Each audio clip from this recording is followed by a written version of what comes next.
n'undi munsi n'andi mahirwe byose biracyashoboka mu buzima. Icyambere cy'agaciro kiriho nuko waramutse ugihumeka umwuka w'abazima.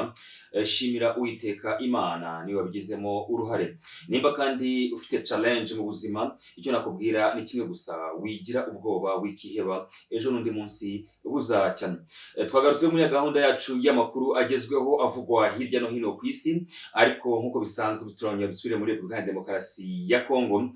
Ni amakuru turikurikirana buri munsi kuva ku wa mbere kugera ku wa gatanu, mwize kuri chaîne zo kuri YouTube ebyiri, ariyo EM TV show ndetse na Gasabo News 24. Ngiye mureba kuri kamera zanyu, nitwa Besa Etienne. Ntabwo ndi jyenyine, ndi kumwe na mugenzi wanjye. Nkuko bisanzwe rero ni MTV show cyangwa se FM Musabwa.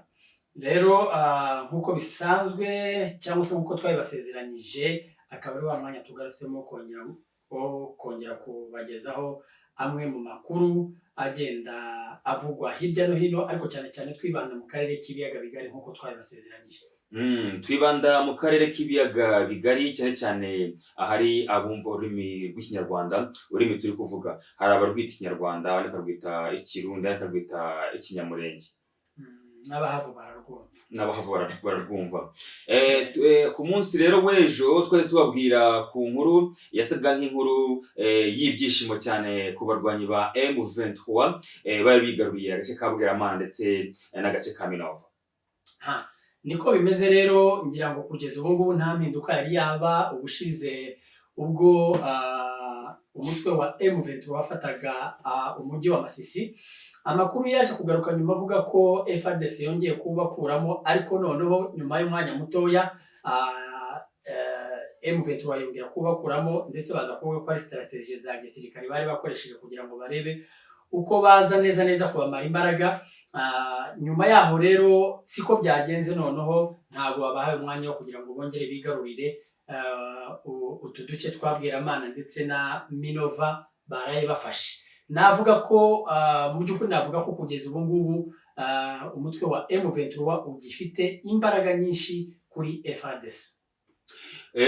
Intsinzi ya M23 yari impinduramatwara ikozwe mu buryo bwihuse. Ku munsi w'ejo bafashe ubuce bugera kuri 25 buherereye hariya muri Minova na Bweramana. Nyango twabakira muri make utwo duce FM, hari agace kitwa Kabale Kasha, harakitwa Bishange, Buganga, Minova, Bweramana, Kasunyu, Kalungu, Kishinji, Mahuge, Makelele, Kitembo, Burenga, Nyundo, Muhanga, agace kitwa Kiyondo, agace kitwa Kagarama, agace kitwa Mukwija, agace kitwa Chebumba, agace kitwa Keshanda, Buhumba, Nyangoma, ahitwa Katolwe, ahitwa Bwisha, ahitwa Vahe, n'ahitwa Kanyamitero. Wenda ngarukiye numvise kuri ako gace uvuga ati Kanyamitero cyangwa se Bwisha, tuvuze ayo mazina Besa wumva iki? Ibyo ni ibice ntazi cyane. Yego. Icyo nashaka kukubaza, wenda ushaka kuba utabyumvise neza, ariko ayo ni amazina ya Kinyarwanda cyangwa se ni amazina ya Kinyamurenge cyese, cyangwa amazina y'ururimi tuvuga rw'Ikinyamurenge cyangwa se Ikinyarwanda, Ikirundi. Urumva ko ayo mazina ugiye usoma hari amazina yivanzemo utashaka kumva icyo bavuze, ariko nka Bwisha cyangwa Muhanga ko n'agace ko mu Rwanda bishaka kumvikana. Kagarama. Urumva hari amazina menshi wasomye aho ngaho agaragaza ururimi tuvuga. Nyangoma. Ayo mazina ntabwo ayo mazina yiswe uyu munsi, ntabwo ayo mazina yavutse uyu munsi. Ni amazina ari ku ikarita ya Kongo, sibyo? Ku ikarita ya Kongo bivuga ko abantu bibesha bavuga ko mu by'ukuri abanyamasisi cyangwa se abanyamurenge cyangwa se abavuga runo rurimi tuvuga atari abanyekongo nyirizina. Ngira ngo iki ni igihamya kigaragaza ko ari kavukire yabo, kuko aya mazina nibo bayise iyi misozi kugira ngo yitwe gutya, nibo bayise aya mazina. Bishaka kuvuga ko mu by'ukuri nubwo abantu bakorerwa itotezwa, irondabwoko cyangwa se ivangura, mu kuri barahohoterwa. barahohoterwa cyane bakabuzwa uburenganzira mu gihugu gakondo, igihugu cyabibarutse.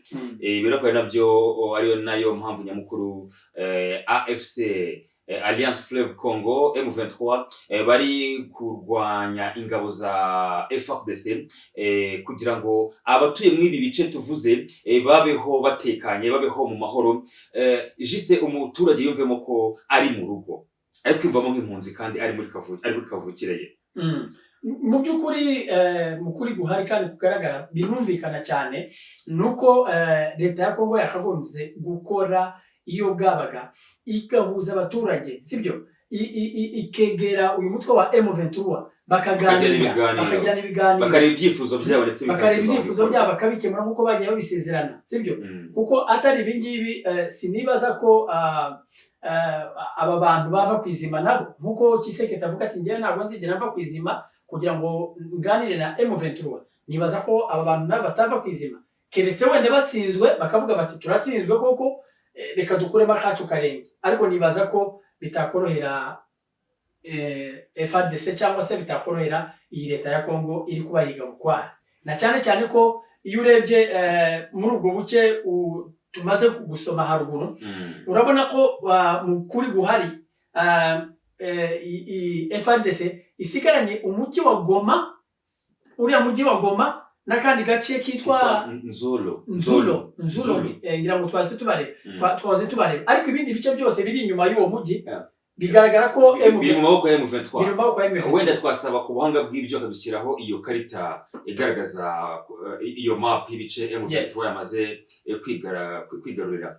Ngira ngo urebye ku iyi map ubu M23 iragenzura montagne ya Sake, cyangwa se umusozi wa Sake. Imisozi ya Sake ni ukuvuga ngo kugeza ubu ngubu barimo baragenzura imisozi ya Sake, barimo baragenzura Nyiragongo, barimo baragenzura yitwa Kibumba, barimo baragenzura iyi Minova, barimo baragenzura Bweramana n'utundi duce twinshi wenda ni twinshi cyane. Wenda nkuko tubivuga twaza kugaragaza wenda iyo karita kuri iyo map, ariko mu kuri guhari urumva ko bari kugenzura imisozi minini ikikije biriya bice by'umujyi wa Goma.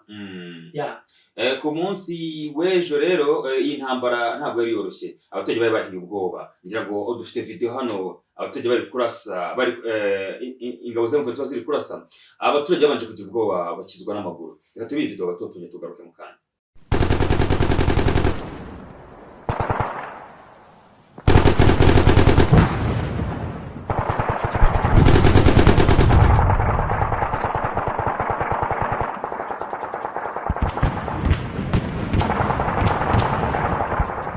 Nyuma y'iyi video rero aho mwabona uburyo ki abaturage ejo ubwo M23 yinjira muri ibi bice, uburyo bahiye ubwoko ntabwo baba babimenyereye. Bidatinze M23 maze kwigaruza aka gace, hagaragaye amashusho ingabo za FARDC zurira amamodoka zihunga, bikavuga ko zahungiye muri Kivu. Reka turebe iyi video naho gato turebe.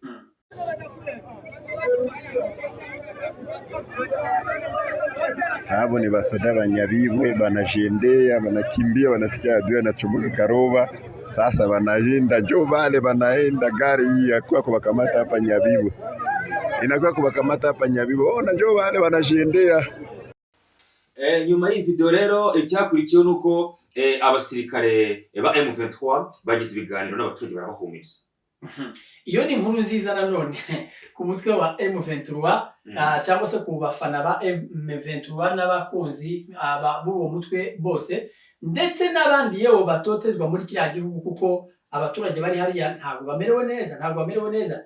Ni ukuvuga ko nyuma yo gufata turiya duce, abaturage bagarutse gusanganira M23 bafite ibyishimo byinshi, baririmba bavuga mukuri. Urabona cyage Yesu yakandagiye mu mujyi wa Yerusalemu bakamusasira ibitambaro n'imikindo.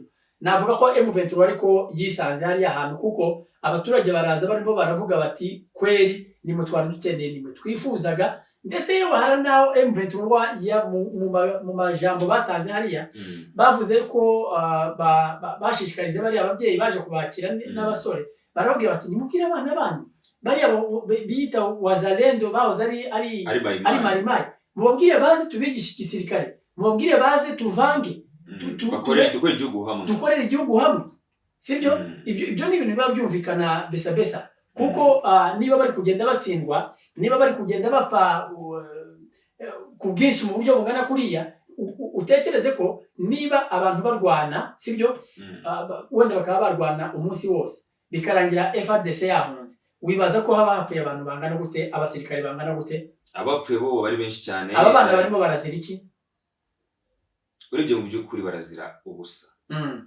mukuri buhari navuga ngo ibyo M23 ivuga burya iyo ufite imbaraga uba ufite imbaraga sibyo baravuga ngo iyo amazi ajya niyo niki ajya sinzi niba bavuga ngo iyo amabuye ajya niyo amazi sinzi umugani ibintu nk'ibyo no umugani ngo ubwo iyo rero yari politike nziza amazi ajya niho amabuye ajya reka iby'imigani tubyihorere umwana birakomplike wenda ifu cyo navuga ko nuko ikintu M23 yakoze imaze kwigarura biriya bice ni ikintu cyiza cyo kugira ngo abaturage babiyumve bareke kubatinya cyane cyane ko abaturage ntabwo bazi M23 muri kara gace bari bazi ingabo za FARDC aho rero FARDC yahoraga yereka abaturage ko M23 ari abantu babi ibyo rero bakoze kugira ngo babatinye ko bege ko ari abantu nkabo abantu bafite umutima mwiza cyangwa n'ibyo bababwiraga amakuru mabi babavugagaho babatinyuke kuko nibo bagiye gukorana nabo nibo bagiye kurinda umutekano w'abaturage hari n'amakuru menshi agenda cyara ku mbuga nkoranyambaga aho utu duce M23 imaze kwigarurira twinshi aho abaturage bari bavuga ko mu by'ukuri batekanye cyane kuruta uko bari bameze mbere ati ababita wazalendo FARDC bahoraga babanyaga imitungo yabo bakabaka imyaka yabo bagasoroma ibyo bejeje mbese bakabasahura ariko kugeza ubu ngubu nigeze kumva uyoboye M23 ari we General Makenga ubwo yatangaga meeting ku ngabo ze yarababwiye ati umusirikare uzibesha agakora ku muturage tuzamutundika muri iryo ni ijambo yavuze ku mugaragaro bisobanuye ngo aba basirikare banyurwe n'umushahara bahabwa cyangwa se salaire bahabwa nibaza ko nta salaire bafite ubu ngubu bari muri gorira bari mu ntambara ariko bahabwa amaprime wenda sinabimenya ariko wenda cyangwa no kwitanga ubu barimo baritanga utitanga ubwo nyine agomba gushigura akarenga kavamo ariko nibaza ko kugeza ubu wenda sinzi cyane ko nk'iyo urwanira ubwigenge bwawe ntabwo ureba inyungu z'ako kanya inyungu ziba ari igihe muzabona amahoro cya kintu urwaniraga kikagerwaho nako n'abo basore b'intare za Sarambwe nabo icyo kintu bari kurwanira icyo tuvuga hagati aho ngaho niho twari tunahereye twari tuvuze ko abaturage mu by'ukuri mu gihe bibwiraga yuko M23 yaramuka ibatashyeho hari isibiraniro ryo kurwana n'abaturage cyangwa se bakaba babica ariko ni ikinyuranyo hari ikinyuranyo gikomeye cyane kuko abaturage barisanga barishyira bakizana mu by'ukuri ari abayobozi bari aho ngaho kuko aho M23 ifata ihita yashyirira ubuyobozi bw'ibanze kugira ngo batangire gufasha abaturage mu buryo bumwe n'ubundi urabona ko iyo abaturage bahunze bagata ibyabo bakagira iyo bagarutse basa n'abatangiye ubuzima bundi busha ariko mu by'ukuri ikiza inkuru nziza ihari nuko mu by'ukuri M23 yegeranye abaturage ikabereka ikije kubamarira ikabereka akamaro ije kubamarira bitandukanye rero na FARDC aho mu by'ukuri iyo aho igeze isahura abaturage cyangwa se igahungabanya umutekano w'abaturage anayo mpamvu abaturage bavuga bati M23 murakaza neza natwe muratinza kugira ngo mutugereho mutubohore kuri iyi ngoma y'igitugu ndio baba tutakuwa mnatembea 24 heures sur 24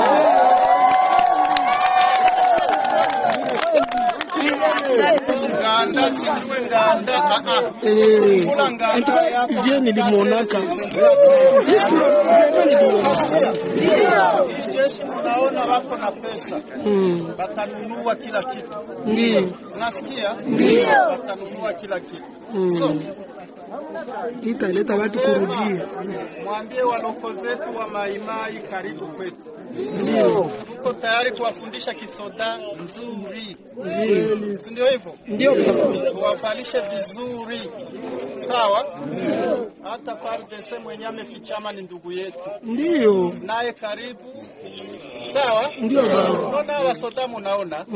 Bamingi ya kwa Wanyatura Rubaya. Tunawafundisha kisoda ndio wako nakimbia ku FARDC. Tunaelewana? Ndio. Wenye hatutaki elewana nabo ni FDLR. Wale ni Banyarwanda warudie kwabo. Kwa pamoja. Sikaende mu nchi yabo. Si ndio. Afu le reste bandugu Maimai PSLS sijue Nyatura Sesono frère nos petits frères patati patata karibu tutawatrain vizuri si ndio hivyo Ndio baba sana wakia mwa hii jeshi na kimbiaga zala na mbangu batela mkua komoni ndenge bapalangani bapaka timbangu bakangi bisaka maule kongo wana mosana arme wana nde arme suko ishapiga bimaferme ya watu jisha maliza na mangombe sisi suko imefanya na zinafanya mozili kufanya nini zimefanya nini tusemie ni picha niko na picha na kuza wako mbali juba kube bataiona barudie Rezogia hivi mere rezogia ndio walikuwa tayari kuna lipa Burundi mwa pesa ngapi yenja amekufa basi mimi ngabichamu bwele sini ndugu ngaye nguko rero ubwo abaturage bumvaga urusaku rw'amasasu M23 iri kurwanya FARDC ikajya naho yigarurira ibi bice bya Bweramana na Minova hari isoko ryagomba kurema ryitwa Kavumu urabizi uvuye Minova ugera Kavumu kana kugera Igoma abanyakavumu bo bahiye ubwoba iryo soko ntabwo ryaremye iryo soko ntabwo ryaremye muvandimwe ariko kuba ritaremye ngira ngo hari ikinyamakuru nahoze nsoma cha Minembwe News Capital ngira ngo ndasa n'abacishiyemo amaso iyo nkuru bavuga ko ejo ku munsi w'ejo iryo soko ritabashiye kurema bitewe nuko ngo ingabo za FARDC zikanze zirirwa ziraswa umunsi wose ziraswa ubusa zibwira ko M23 yabatashemo mukuri ngo habashiye gupfa abaturage babiri ndetse ngo n'abandi babiri barakomereka mu buryo bukabije cyane na masasu ngo yamaze umwanya munini cyane kandi na masasu amwe y'imbunda ziremereye cyane bakoreshaga aho bari bikanze bavuga bati M23 yahageze M23 yaduteye mu byukuri urumva ko ubwoba ni bwose ku mutwe cyangwa se ku gisirikare cya FARDC bahiye ubwoba FARDC banahunze ibice twavuze mu kanya babivuye mu ngubu amakuru yero nuko bahungiye muri Bukavu bageza Bukavu. Voilà, hapa saa hii tuko musoko ya Kavumo, iko deja 17h, mebati yote bashatoka musoko. Mutuambie tuko mwinchi gani? Tuko mwinchi gani hapa saa hii banduki yangu? Mutusaidie. Chilombo anatuma tunateseka. Musoko ya Kavumo 17h batu wote bashatoka. 17 batu banatoka. Soko inafunga kama 20h. Mais mutuone insécurité mu mungini batu yote bashanza kimbia. Mutuambilie Chilombo kama tunateseka. Ngaye nguko rero nyuma y'ibi ngibi Corneille Nangaa n'umuzo bikorwa wa AFC Alliance Fleuve Congo M23 nyuma yo kwigarura ibi bice yagize ijambo ageza ku banyekongo muri rusange. Uyu mugabo rero akenshi akunze kugaruka ku miyoborere bafitiye abaturage cyangwa se ku cyizere bafitiye abaturage aho yagarutse avuga ko icyo bifuza ari ubuyobozi bubereye abaturage, ari ubuyobozi bwegereye abaturage, ari ubuyobozi bugomba gufasha abaturage kubavana mu bwigunge. Ibyo nibyo akenshi agenda agarukaho ndetse n'ejo nibyo yagarutseho ababwira ko icyo babazaniye ari amahoro, icyo babazaniye ari ugukuraho ivangura, icyo babazaniye nk'uriya mutwe ari ubuyobozi bugomba gufasha abaturage kubaremera iterambere ry'ejo heza hazaza. iki kintu rero yakomojeho yasabye urubyiruko guhaguruka bakiyunga bagafatikanya nabo AFC kugira ngo bavaneho Tshisekedi burundu. Mu magambo ye yanavuze ko ubuyobozi cyangwa ubutegetsi bwa Tshisekedi buri mu marembera, buri ku musozo. Yizeza abanyeho mu rusange ko ibibazo by'intambara birangwa muri Kivu zombi bazabishyiraho akadomo bikarangira. Reka tumwumve amagambo ye bwite yakoresheje. Ngayo nguko rero uyu ni Corneille Nangaa, umuhuzabikorwa wa AFC M23. Turacyari muri Repubulika ya Demokarasi ya Kongo. Bwana Ephraim, hari ibibazo bikomeje kuvugwa mu Minembwe, ibibazo by'umutekano muke, ihohoterwa rikorerwa abanyamurenge bo mu Minembwe bavuga ururimi rw'Ikinyarwanda. Besa ibi bintu byo ntabwo byoroshye muvandimwe. Hariya mu karere ka Minembwe mu by'ukuri navuga ko ku kwezi kose twenda kurangiza batigeze bahwema kuraswa, kwicwa, kandi mu kuri ntabwo bicwa na mayimayi, ntabwo bicwa n'undi mutwe wenda utavuga rumwe na leta, ahubwo baricwa na leta. Mu by'ukuri ejo ku munsi w'ejo nibwo abashefu abareberera abaturage, ubwo ni abakuru b'ako gace ka Minembwe, ni abakuru b'ako gace. Urabona buri gace kagiye kagira umuyobozi. Ejo bari mu nama y'abaturage baravuze bati twebwe uko mutubona uko nguko, sibyo, ntabwo tuzigera twemera n'umunsi n'umwe ko batuzingazinga uko biboneye, ko badufata uko biboneye. Bati tuzemera dupfe dushire, ariko tugwe iwacu mu karere k'iwacu aho dukomoka, ku mavuko yacu, ku butaka bwacu.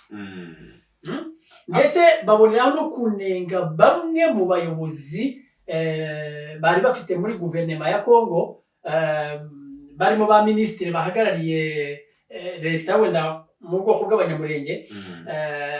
Baravuga nubwo batabakomeje mu mazina, ariko ni abantu bazwi. Baravuga bati kuba uyu munsi batwigaramye, batwiyonkoyeho nk'ababyeyi bababyaye, bakavuga ko banamuje kutwica, bati bazaze batwice baturangize. Nta kwibagirwa no kuvuga ko mu by'ukuri aba banyamurenge, nanjye ndumwe muri bo, bafite abajenerali n'abakoroneri, ariko mu by'ukuri abangaba bifatanyije na leta ya Kongo irimo iratsembatsemba abaturage b'abanyamurenge. Birababaje cyane, ntawe bitandukanye no kuba wagurisha abavandimwe. Nimba bene wanyu bari kwicwa, ubica ari we uguhatse cyangwa se ukuyobora, ugakomeza gukorana nawe, ibyo bigaragaza ukwikunda. Umuntu avuga ko ari n'ubusambo.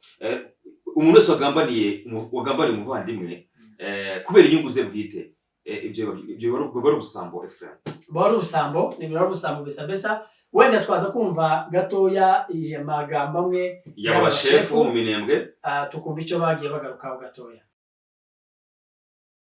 Kugira ngo umuntu uvuga ngo arayobora ubwoko watowe, umuntu uvuga ngo yaratowe ngo ararebera ubwoko bw'abanyamurenge, ngo ari Kinshasa, wabara ukicara hasi ukavuga ngo izo ni ingaruka, ngo nta makonsekanse, ngo agaruka ngo kubera abana babo kuzo bakoze bwoko bwacu bw'abanyamurenge. Nimumara muzamutekereza ngo twoza tuvuga ngo ababembe ngo dutinde kuri ba Gitongo we akwiriye kubikora ipurusi ijana. Aho babandi uyu muvyeyi Nyagitamujare yavuze, hari umuvyeyi w'iwacu barya yavuze, hari umwe batwikiye mu gisambu, hari undi bakuye kuri mota, babavyeyi mwabumvishije. Abo bantu bakibikoze, igitangaza nuko batobikora. Ariko mutekereza umuntu w'umunyamurenge wize agatorwa kabanaka, yamara kari puri jambo, ibi byaba Florence n'aba bana bizibagirana, tuzabivuga mu mateka. Abanyakirumba barapfuye turabivuga nk'amateka, Abanyagatongo barapfuye tubivuga nk'amateka, abantu bo kwa Binono barapfuye tubivuga nk'amateka. Ndarangije, itonde mwami, itonde. Abo bose barapfuye, n'Abanyakabera barapfuye, n'abandi barapfuye, ariko Zagatumba, itonde mwami, itonde. Hari ijambo sho ari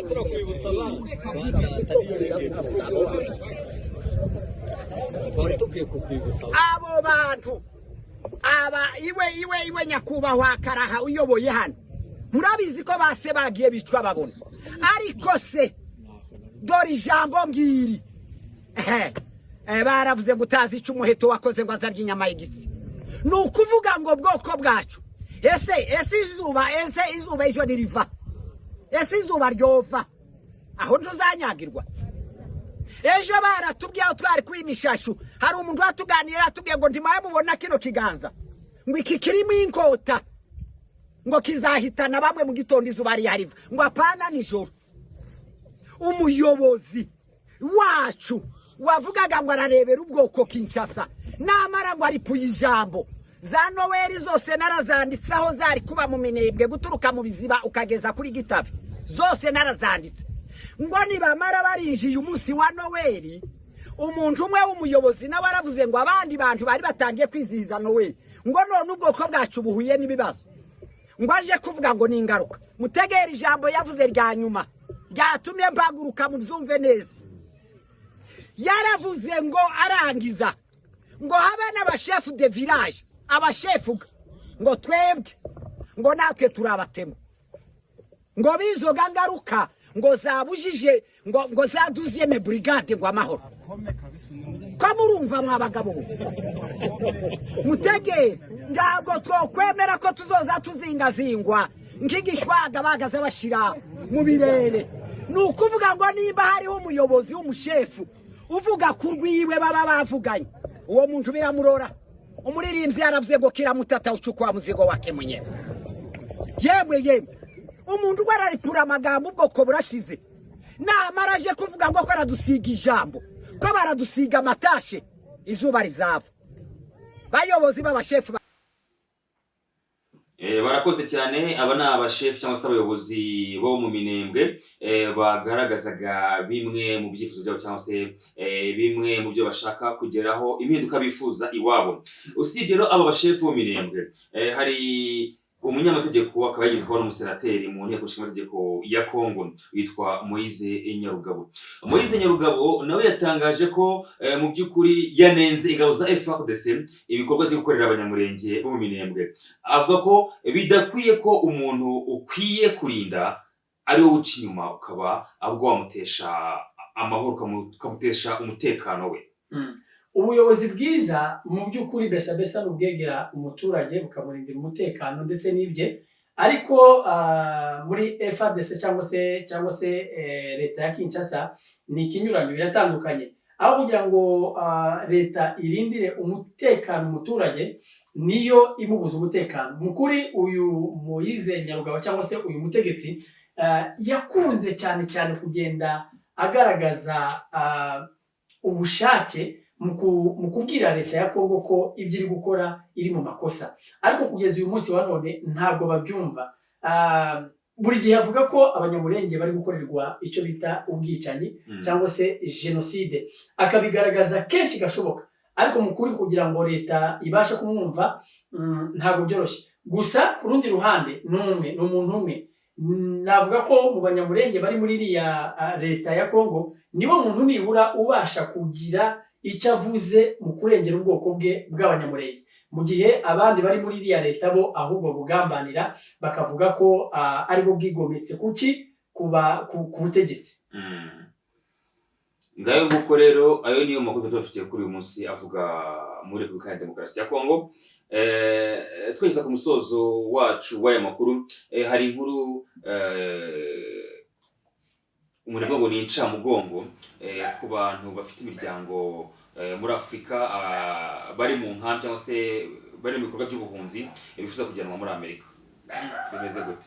Ntabwo byoroshye rero besa kubera ko wabonye niba nabyita impinduramatwara umuyobozi wa Amerika cyangwa se perezida wa Amerika warahiye ku munsi ngira ngo uwejo bundi niba yavuze ko agiye gukora impinduka ku mategeko agenga kiriya gihugu. Avuga ko mu by'ukuri ikimushishikaje cyane ari ukugira ngo agarure abimukira bagiye muri Amerika mu buryo butemewe n'amategeko. ni ugukumira abimukira cyangwa se abinjiye muri zimwe za Amerika mu buryo butemewe n'amategeko bagasubira iwabo mu maguru mashya.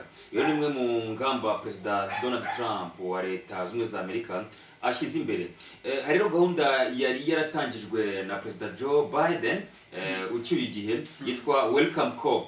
Iyi gahunda yari igamije kuba umuryango cyangwa se abantu bagera muri 5 bari muri leta zimwe za Amerika cyangwa se batuye ku butaka bwa leta zimwe za Amerika, bakaba bafite umuvandimwe cyangwa se inshuti w'impunzi uri mu bihugu nka Kenya, Uganda n'u Rwanda ndetse no Burundi ntibeshye, kuba bamutangira amafaranga batanga $2,500 by'idolari, ase batagira processes zo kumudekara kugira ngo abagereho bakamuhostinga. Iyi gahunda rero irasa nkaho ngubu ubwo Trump yinjiyeho ntabwo iyi gahunda iri gukora mu gihe cy'amezi ane. Iyi gahunda nayo isa n'iyahagaritswe nubwo wenda atayihagaritse bwo yo ubwayo, ariko yavuze ko abaye ayihagaritse mu gihe cy'agateganyo mu gihe cy'amezi ane. Mu kuri guhari abantu bari baratangiye kugenda ku bwinshi banyuze muri iyi gahunda yari yarashyizweho na Biden ucyuye igihe, ariko mu kuri kugaragara nuko iyi gahunda yahagaritswe. Hari abantu benshi bari muri iyi systeme bendaga kugenda, ariko ni inkuru y'incamugongo cyane kuri bo, kuko uramuzi uriya mu president iyo yavuze aba yavuze, ntabwo ajya ahinduka. Abantu benshi bakunze kuvuga ko ari umuntu ufata ibyemezo byihuse cyane, ndetse bamwe badatinya kuvuga ko aba abihubukiye, ariko mu kuri guhari nuko abantu benshi bagiye guhombera muri iyi gahunda. Ndetse yewe hari n'aho bavuze ko aba bantu bagiye muri ubu buryo nabo bashobora kuba bagarurwa, bakagarurwa muri Afurika cyo kimwe n'abandi. Yewe Biden yavuze ibintu byinshi yahinduye ibintu byinshi muri manda yiwe. Trump yahinduye ibintu byinshi kuri manda yiwe, ndetse yavuze ko abana bavukira muri Amerika batazongera kwitwa abanyamerika. Ngira ngo sinzi aho nabisomye, avuga ko mu by'ukuri ibyo byose hari, mbese ibyo Biden byose yari yarapanze, yari yarashyizeho, we ari kugenda akuraho, kandi mu by'ukuri nibaza ko byari bifitiye abaturage akamaro. Icyo twabwira nuko iyi gahunda ntabwo byemejwe ko yahagaritswe burundu, gusa ubuyobozi bwa Perezida Donald Trump bwemeza ko iba yahagaritswe by'agateganyo mu gihe kingana n'amezi ane, kugira ngo bashyireho ingamba zihamye, basuzume abimukira binjiye mu gihugu mu buryo butemewe n'amategeko, abo bose bazinge uturago basubizwe iwabo, no kubaka rwa rukuta rugabanya Mexique ndetse na Leta Zunze Ubumwe za Amerika, kugira ngo bakumire abanya-Mexico binjira muri Amerika bakishora mu bikorwa bitandukanye byo gucuruza ibiyobyabwenge n'ibindi bikorwa by'ubugizi bwa nabi, bakumirwe kwinjira muri Leta Zunze Ubumwe za Amerika. Mu kuri guhari ni ukuvuga ko uriya kariya gace ka Mexico abantu benshi b'impunzi ni imibare myinshi cyane bagiye bayisoma, yagiye yinjira inyuze hariya muri kariya gace, ariko yavuze ko agiye gushaho gukomeza kubaka ruriya rukuta kugira ngo akumire abimukira binjira mu buryo butemewe n'amategeko. Ariko kandi nibaza ko wenda atari ibintu byoroshye, ariko kuba ari umuyobozi iyo yavuze buriya umwami yavuze ibintu bishyirwa mu bikorwa. Nibaza ko mu by'ukuri bitoroshye, ari umwanzuro ukomeye, kandi ko hari abantu benshi nyine bazabihomberamo, cyane ko iyo unyuze kuri uriya mupaka uvuye muri Afurika warakoresheje amafaranga menshi y'amadolari kugira ngo ubashe kugera muri kiriya gihugu, kugira ngo rero bongere bakugarure muri Afurika ni igihombo gikomeye.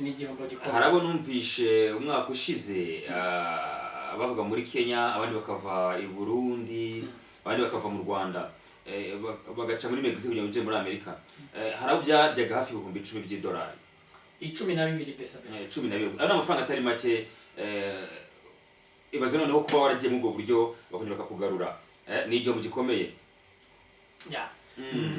ni igihombo gikomeye rero gusa aba bantu twabasabira ku Mana kuba reka tuvuge ngo birabe ibyuya ntibibe amaraso kuko cyaba igihombo gikomeye cyane kandi kubw'icyizere yari inzira nziza yo gufasha abantu bari mu bikorwa by'ubuhungiro cyangwa se mu bihugu bahungiyemo impunzi en fait zifashwe zibe zabuzwa n'imiryango yazo iri hirya no hino ku isi cyane cyane muri Amerika.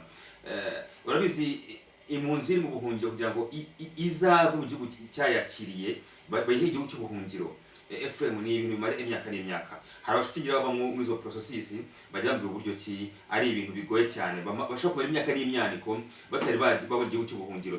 Rero iyi gahunda yatangijwe na Baderi yo yari gahunda yishimiwe n'abantu benshi ko yafashaga izo mpunzi zifite imiryango iri muri Amerika.